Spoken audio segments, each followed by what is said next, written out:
بسم اللہ الرحمن الرحیم۔ حضرت علی رضی اللہ تعالیٰ عنہ نے فرمایا، صبر کرنے والوں کا مقدمہ اللہ پاک خود لڑتا ہے، اور فرمایا ناممکن بھی ممکن ہو جاتا ہے جب کوئی ہاتھ اٹھا کر اللہ پاک سے مانگتا ہے۔ رشتوں کو جوڑے رکھنے کے لیے کبھی اندھا، کبھی بہرا، تو کبھی گونگا ہونا پڑتا ہے۔ ہم بھی گھر کی مجبوریاں دیکھ کر نکلے ہیں، ورنہ ماں کے ہاتھ کی پکی روٹیاں کون چھوڑتا ہے؟ اچھا دوست ہاتھ اور آنکھ کی طرح ہوتا ہے، جب ہاتھ کو درد ہوتا ہے تو آنکھ روتی ہے، اور جب آنکھ روتی ہے تو ہاتھ آنسو صاف کرتا ہے۔ کبھی تم دوسروں کے لیے دل سے دعا مانگ کر تو دیکھو، تمہیں اپنے لیے دعا مانگنے کی ضرورت نہیں پڑے گی۔ دوستوں کے ساتھ اس نمک کی طرح رہو جو کھانے میں دکھائی نہیں دیتا، لیکن اگر وہ نہ ہو تو اس کی کمی بہت محسوس ہوتی ہے۔ دکھ میں کبھی بھی پچھتاوے کے آنسو نہ بہانا، کیونکہ تم وہ خوش نصیب ہو جس کو اللہ نے آزمائش کے قابل سمجھا ہے۔ ایسے غربت پر صبر کرنا جس میں عزت محفوظ ہو، اس امیری سے بہتر ہے جس میں ذلت اور رسوائی ہو۔ اگر تم پانی میں ڈوب رہے ہو اور تمہیں یاد آ جائے نماز کا وقت ہے تو تم نماز کی نیت کر لو۔ مدد کرنا ایک مہنگا تحفہ ہے، اس لیے سب سے اس کی توقع نہیں کرنی چاہیے، کیونکہ بہت کم لوگ دل کے امیر ہوتے ہیں۔ 5 جگہوں پہ 5 چیزوں کی حفاظت کرو: محفل میں زبان کی، بازار میں آنکھ کی، نماز میں دل کی، دسترخوان پر پیٹ کی، اور نگاہ میں حیا کی۔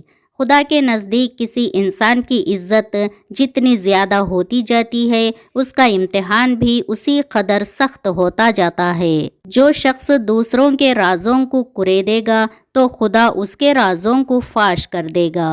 نا امید شخص ہر اچھا موقع بھی گنوا دیتا ہے، اور پر امید شخص پریشانی میں بھی موقع تلاش کر لیتا ہے۔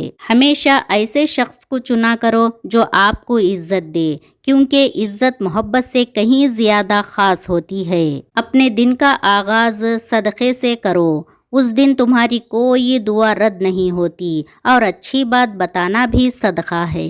زندگی میں چاہے کتنی بھی خوشیاں ہو ہمارے پاس، لیکن ہم تب تک خوش نہیں رہ سکتے جب تک ہمارا ساتھ وہ نہیں جس کے ساتھ ہم خوش ہونا چاہتے ہیں۔ ہمیشہ چھوٹی چھوٹی خوشیوں کا استقبال کیا کرو، کیونکہ انہی کے پیچھے محبتوں کا سیلاب ہوتا ہے۔ کسی نے پوچھا، انسان برا کب بنتا ہے؟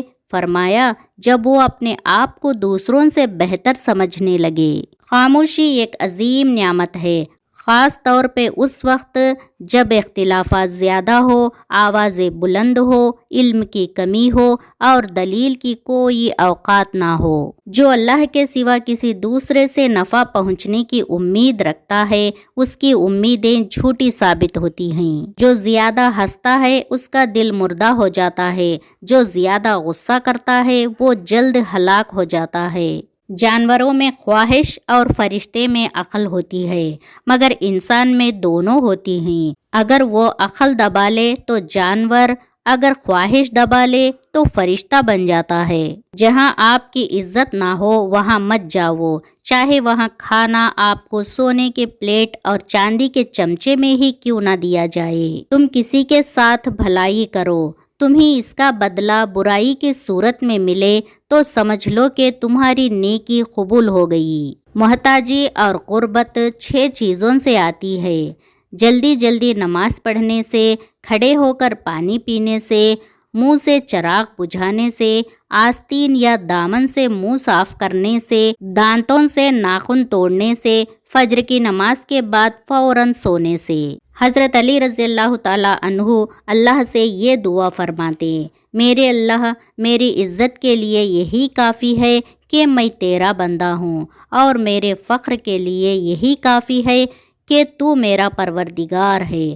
تو ویسا ہی ہے جیسا میں چاہتا ہوں، بس تو مجھے ویسا کر دے جیسا تو چاہتا ہے۔ اچھے لوگوں کا تمہاری زندگی میں آنا تمہاری قسمت ہوتی ہے، اور انہیں سنبھال کر رکھنا تمہارا ہنر۔ یہ نہ سوچو اللہ تمہاری دعا کو فوراً قبول کیوں نہیں کرتا،